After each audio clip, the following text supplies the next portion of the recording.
It's you! The Grey Warden! Andraste's mercy that you got here when you did. I thought for sure these monsters were going to get me. They all fled to the castle this morning, before the Darkspawn arrived. I thought I could make it to my home and back before they got here, but it took me too long to get down here. What a relief you arrived. By now, yes, they'd have reached the castle walls. I'm going to get out of here before any more of those things arrive. Thank you again.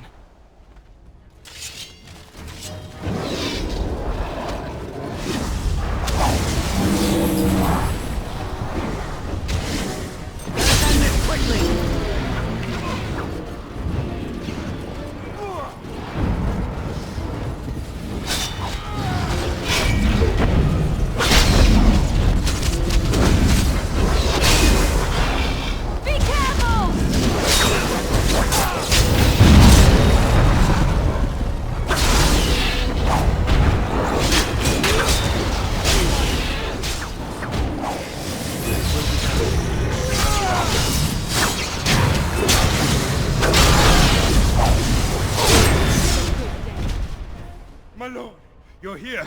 Thank goodness. Some did, yes, but we were able to close the gates and kill the ones in the courtyard. I was told to watch for your arrival, Warden.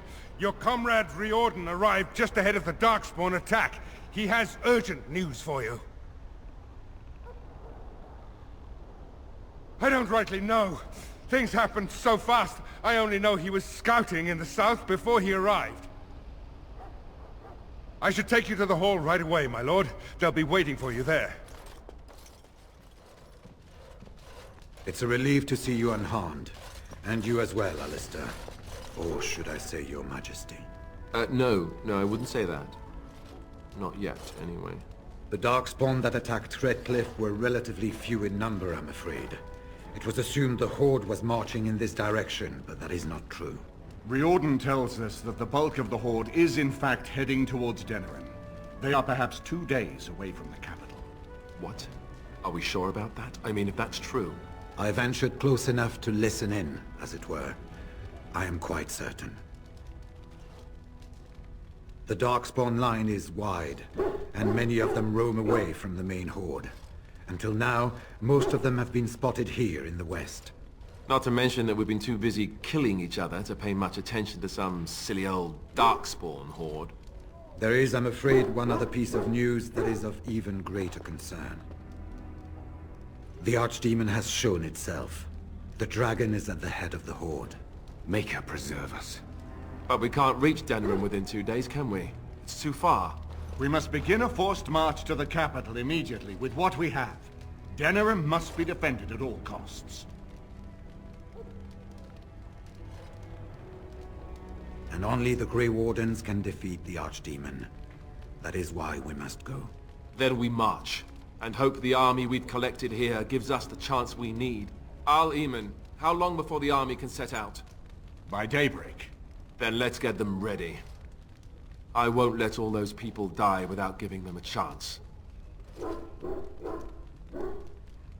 I was wondering that myself. Then you don't know. Of course not. You're both new recruits Duncan wouldn't have expected. I will give the orders at once, and will notify you the moment we are ready to march. That would be appreciated. Perhaps you and Alistair should meet me before you retire for the evening. There are things we need to speak of. I will have someone show you to your rooms. I suggest you all get some rest while you can. We will need it. And what word have we from Orzammar? Has House Clorette sent their men or haven't they?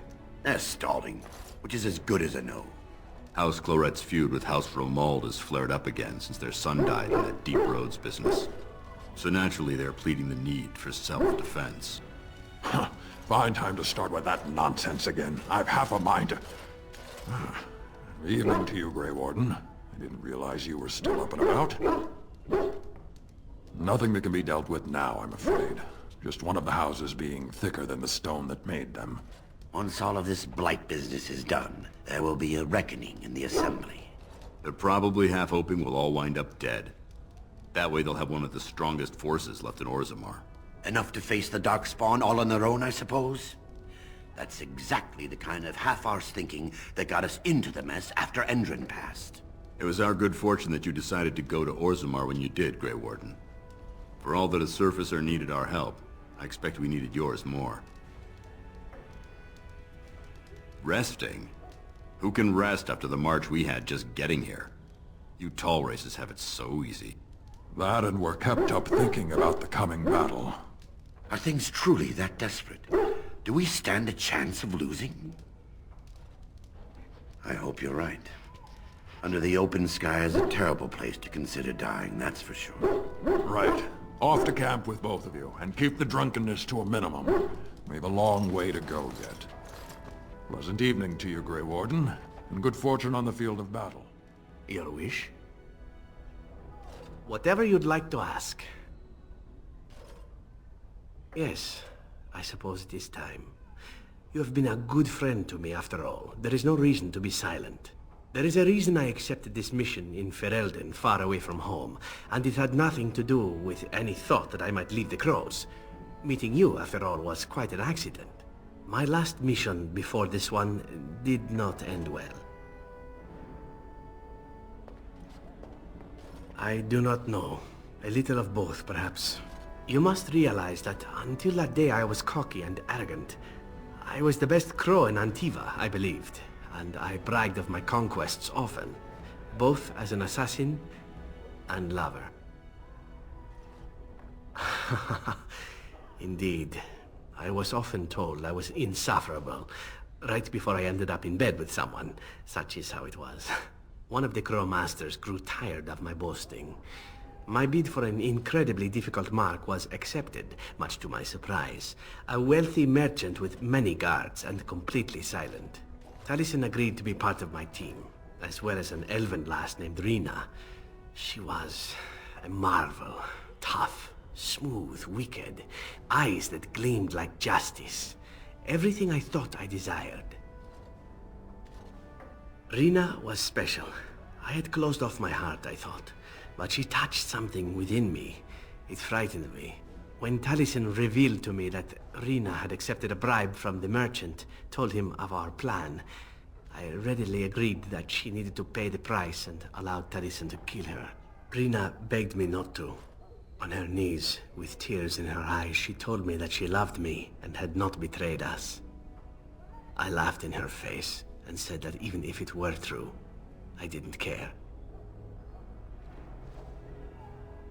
Taliesin cut her throat, and I watched her bleed as she stared up at me. I spat on her for betraying the Crows.